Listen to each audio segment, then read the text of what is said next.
on s'est dit on retente un quart d'heure. Et des fois, voilà.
Bonjour à tous, on se retrouve aujourd'hui sur une petite gravière dans les Hauts-de-France, dans le 60, dans l'Oise. On va essayer de partager ensemble des vidéos subaquatiques. On va poser la petite caméra en bordure.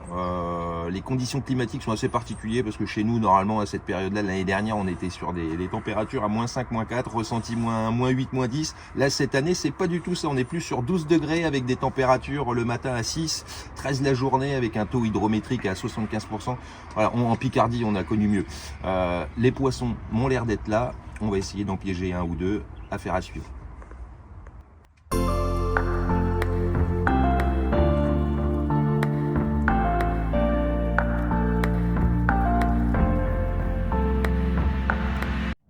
Alors la caméra aquatique va nous, on va vite s'apercevoir au final que nos montages sont plus que limités, nos présentations sont primaires et que quand on piège une carpe, c'est souvent un coup de chance pour nous et un coup de malchance pour elle. On va poser quelques montages, décoller en danse et on va voir ensemble aujourd'hui quel est le comportement que les carpes vont adopter. Des fois, elles vont se jeter sur les éches et se faire piquer dans les 5 minutes et des fois, ça va durer des heures et des heures et des heures. Ça fait quelques années que je pratique cette pêche, j'ai pas vraiment de théorie. Les poissons viennent, repartent, certains s'alimentent plus, certains s'alimentent pas du tout. On a des allers-retours. Voilà, tout ça, il faudrait des années d'expérience pour analyser ça, surtout avoir des caméras dans différents plans d'eau, dans différentes saisons, dans les différentes parties du monde pour pouvoir faire une globalité de tout ça. Je suis pas sûr qu'en une vie, on aurait assez d'informations pour collecter tout ce qu'on voudrait savoir. Moi, en l'occurrence, ça fait des années que c'est ma mission, c'est assouvir toutes ces questions que je me pose depuis gamin.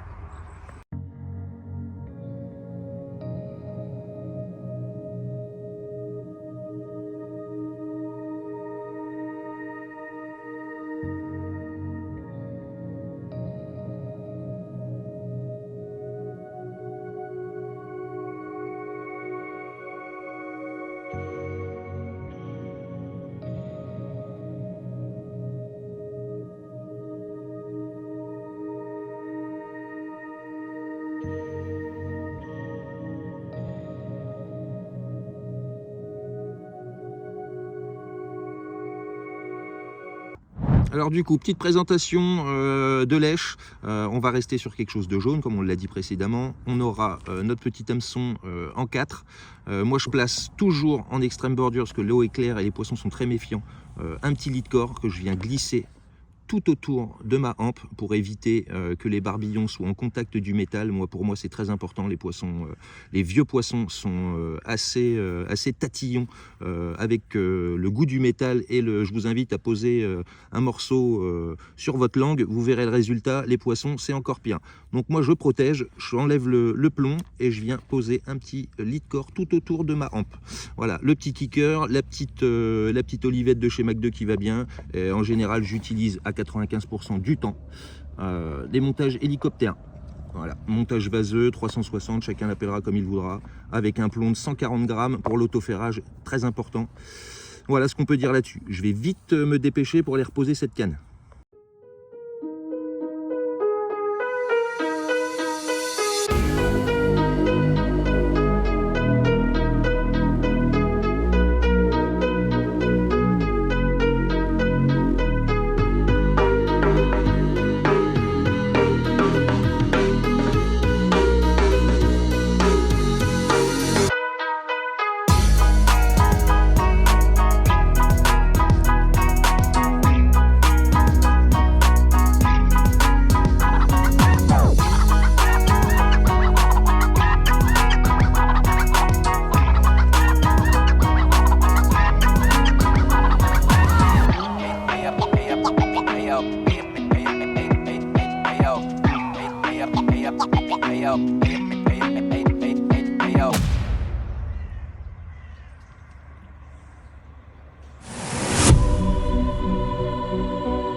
Allez, deuxième poisson en extrême bordure.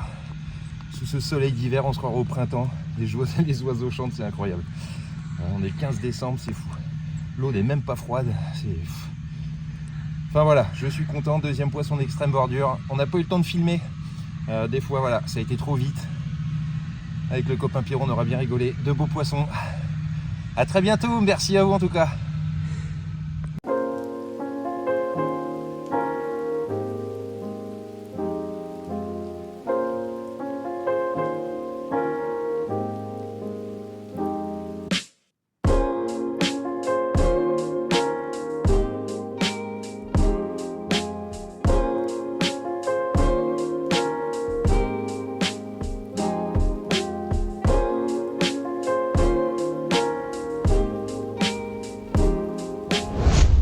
Remballé, mais non, finalement ce poisson est venu, on s'est dit on retente un quart d'heure, et des fois voilà, en 15 minutes on a pu reprendre un poisson à la coucher de soleil.